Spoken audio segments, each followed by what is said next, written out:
250 টকাত কি এটা পৰিয়াল চলিব পাৰে নেকি? কিন্তু বিটিএডি নিৰ্বাচনৰ আগত যদি শুদ্ধগত জাতিগত প্ৰমাণপত্ৰ ওৰাং মোডাল চাতাল কল বিল কয়া হিচাপে যদি প্ৰদান নকৰে বিটিএডি অঞ্চলত সদৌ সমাজ আদিবাসী ছাত্ৰ সন্থাই কিন্তু প্ৰবল প্ৰতিবাদ কৰিব। আৰু বিজেপি 5 বছৰ হৈ আছিল নেকি? তেওঁ নিৰ্বাচনৰ আগতে দিব লাগে 5,000 টকা দিলে কি চাহ শ্ৰমিক উন্নয়ন হ'ব নেকি? চৰকাৰখনে বৰ্তমানে চাহ শ্ৰমিকৰ মজুৰি মাত্ৰ 250 টকা প্ৰদান কৰি আহিছে। 250 টকাত কি এটা পৰিয়াল চলিব পাৰে নেকি? আমি মুখ্যমন্ত্ৰী ডাঙৰীয়া তথা বিজেপি নেতৃত্বাধীন চৰকাৰখনক আমি প্ৰশ্ন কৰিছো। আৰু এই যে আমাৰ স্বগোষ্ঠীয় নেতাসকল আছে, কামাখ্যা প্ৰসাদ তাছা, ৰামেশ্বৰ তেলী, পল্লৱলোচন দাস, সঞ্জয় কিষাণ, ৰূপেশ গোৱালা, এইসকল ব্যৰ্থ নেতা, তেওঁলোক অকল তাত মনতা অৱলম্বন কৰি আমাৰ সমস্যাসমূহৰ ওপৰত এদিনো মাত নামাৰে। তেওঁলোকৰ অলগদ্ধ মন্ত্ৰী বিধায়ক। গতিকে আমি আদিবাসী সমাজে তেওঁলোকক কেতিয়াও বিশ্বাস নকৰো আৰু তেওঁলোকৰ ওপৰতো আমি বৰ্জনৰ দৰে সিদ্ধান্ত আমি সদৌ সমাজ আদিবাসী ছাত্ৰ সন্থাই গ্ৰহণ কৰিছো। সদৌ সমাজ আদিবাসী ছাত্ৰ সন্থাৰ কেন্দ্ৰীয় সমিতিয়ে ইতিমধ্যে আমি সিদ্ধান্ত গ্ৰহণ কৰিছো। মুখ্যমন্ত্ৰী য'তেই যাব আদিবাসী অঞ্চল অধ্যুষিত অঞ্চলৰ য'তেই গাঁও বাগিচা ইতিমধ্যে আমি তেখেতক প্ৰবল প্ৰতিবাদ কৰিবলৈ আমি বাধ্য। কাৰণ তেখেত আমাক বহুবাৰ প্ৰতাৰণা কৰিছে। অকল চাহ শ্ৰমিক আদিবাসীসকলক ভোট বেংক হিচাপে ব্যৱহাৰ কৰি আহিছে। আৰু আমি প্ৰবল প্ৰতিবাদ কৰিম আৰু প্ৰশাসনৰ যি তেওঁলোকৰ বাধা নিশ্চয় আমি প্ৰতিবাদ কৰিবলৈ আমি বাধ্য। কাৰণ তেওঁলোকে আমাক বাধা দিবই, প্ৰশাসনে বাধা দিব। সেই বুলি আমি আদিবাসী ছাত্ৰ সন্থাৰ কেডাৰসকল বা যিবিলাক সংগ্ৰামী কৰ্মকৰ্তাসকল নামানিব। আৰু ইয়াত যিকোনো পৰিস্থিতি উদ্ভৱ হলে অসম চৰকাৰ তথা এই প্ৰশাসনে জগৰীয়া। কিন্তু বিটিএডি নিৰ্বাচনৰ আগত যদি শুদ্ধগত জাতিগত প্ৰমাণপত্ৰ ওৰাং মোডাল চাতাল কল বিল কয়া হিচাপে যদি প্ৰদান নকৰে বিটিএডি অঞ্চলত সদৌ সমাজ আদিবাসী ছাত্ৰ সন্থাই কিন্তু প্ৰবল প্ৰতিবাদ কৰিব আৰু বিজেপি বিৰোধী প্ৰতিবাদ কৰিবলৈ আমি সিদ্ধান্ত কৰিম। আমাক 551 টকা মজুৰি বৃদ্ধি কৰিলেহে আমি সন্তুষ্ট হ'ম। আৰু তেওঁলোকে যিবিলাক আঁচনিৰ কথা কৈছে, আজি চাহ বাগিচা অঞ্চলত আদৰ্শ বিদ্যালয় আমাৰ দাবীৰ প্ৰতি সঁহাৰি জনাই তেওঁলোকে বনাইছে, কিন্তু তাত চাব প্ৰে কৰা এটা প্ৰাৰ্থনা কৰাৰ আগফালে ঠাই নাই। চাহ বাগিচা অঞ্চলত যিবিলাক ৰাস্তা বনাইছে, 2খন গাড়ী ক্ৰছ কৰাৰ সুবিধা নাই। আজি চাহ বাগিচা অঞ্চলত তেওঁলোকে অৰুণোদয় দিম বুলি কৈছে, এই ফ্ৰী চাউল দি আছে, কিন্তু তেওঁলোকে এদিন বাগিচাত আহি চাওক বাগিচা হস্পিটেলৰ অৱস্থা কি আছে। বহু বাগিচাত তেওঁলোকে ডক্টৰ নাই, চিকিৎসক নাই, নাৰ্ছ নাই, বহু অসুবিধা আছে, জৰাজীৰ্ণ ৰূপত আছে।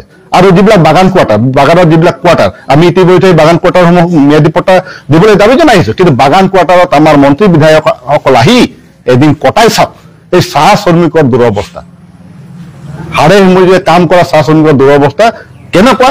তেওঁলোকে এদিন আহি বাগান পৰিবহন কৰি আহিলে তেওঁলোকে গম পাব। নিৰ্বাচনৰ অহাৰ লগে লগে তেওঁলোকে ভোট বিকাশ কৰিবলৈ তেওঁলোকে আহে। এতিয়া কৈছে চাহ শ্ৰমিকৰ একাউণ্টত পাছবুকত তেওঁলোকে 5,000 প্ৰদান কৰিব। 5 বছৰ হৈ আছিল নেকি? তেওঁ নিৰ্বাচনৰ আগত যে দিব লাগে, এতিয়া বিটিএডি নিৰ্বাচনৰ আগত বা পৰিষদীয় নিৰ্বাচনৰ আগত বা যি আমাৰ আহি থকা বিধানসভা নিৰ্বাচনৰ আগত তেওঁলোকে কৈছে 70 লাখ চাহ শ্ৰমিকৰ একাউণ্টত 5,000 টকা দিব। 5,000 টকা দিলে কি চাহ শ্ৰমিক উন্নয়ন হ'ব নেকি? তেওঁলোকে কৰিব আছে, তেওঁলোকে যদি আন্তৰিকতা আছে চাহ শ্ৰমিকৰ মজুৰি 500 টকা বৃদ্ধি কৰক। চাহ বাগিচা বসবাস কৰা যিবিলাক শ্ৰমিকসকলে ম্যাদী পট্টা প্ৰদানৰ, ঘৰৰ মেৰামতি কৰক, চিকিৎসালয়ৰ মেৰামতি কৰক, খোৱা পানীৰ ব্যৱস্থা কৰক, এইবিলাক কৰক। আজি যিবিলাক আদৰ্শ বিদ্যালয় বনাইছে আমি ধন্যবাদ জনাইছো, কিন্তু তাৰ আন্তঃগাঁথনি কেনেকুৱা, তাত শিক্ষক আছে নে, ল'ৰা ছোৱালী কেনেকুৱা, সেইবিলাক তেওঁলোকে পৰ্যবেক্ষণ কৰিছে নেকি? কেতিয়াও কৰা নাই।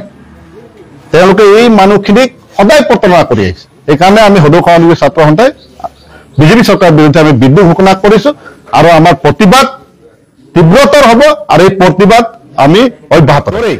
ডাঙৰ ডাঙৰ বাঘা নেতাসকল পৱন সিং ঘাটোৱাৰ, চিলভিয়া স্কন্দপান, আমাৰ ৰামেশ্বৰ ধানৰ, তেখেতসকলৰ অৱস্থা কি হ'ব?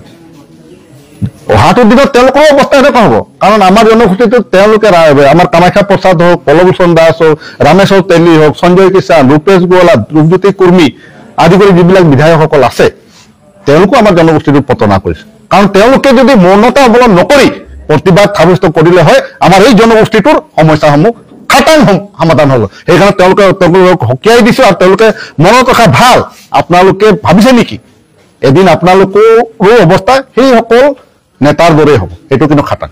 সংঘাত আমি নিবিচাৰো। সদৌ সমাজ আদিবাসী ছাত্ৰ সন্থাই সদায় শান্তি বিচাৰো।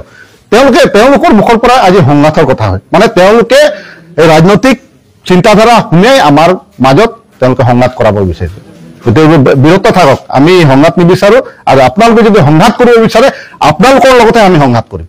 আমাৰ আদিবাসী জাতি ভাইৰ লগত আমাৰ কোনো সংঘাত নাই। হয় আমি নতুন মুখৰ মুখ বিচাৰিছোৱেই কাৰণ তেওঁলোকে চাওক আমাক 2019 চনৰ পৰা যিটো মানে গ্ৰুপ অফ মিনিষ্ট্ৰীৰ যিটো মন্ত্ৰী গোটৰ প্ৰতিবেদন আৰু বৰধুমচাম মহাভত কৈছিলে 10% কাম বাকী আছে আজি তেওঁলোকে 2019 চনৰ পৰা আজিলৈকে তেওঁলোকে মন্ত্ৰী গোটৰ প্ৰতিবেদন পঠোৱা নাই আজি 6 জনগোষ্ঠী জনজাতিকৰণৰ ক্ষেত্ৰত এতিয়া কৈছে যে অক্টোবৰত এই মন্ত্ৰী গোটৰ প্ৰতিবেদন পঠাব মানে কি তেওঁলোকে ইমান দিন হৈ আছিল নেকি না ইমান দিন মন্ত্ৰী গোটৰ প্ৰতিবেদন পঠাবলৈ ইমান সময় লাগে নেকি সেইটোৱে আমাৰ প্ৰশ্ন গতিকে যিসকল নেতাই আমাৰ কাম কৰিব সেইসকল নেতাক আমি সদৌ সামাজিক স্বাস্থ্য সংস্থা নৈতিক সমৰ্থন জনাম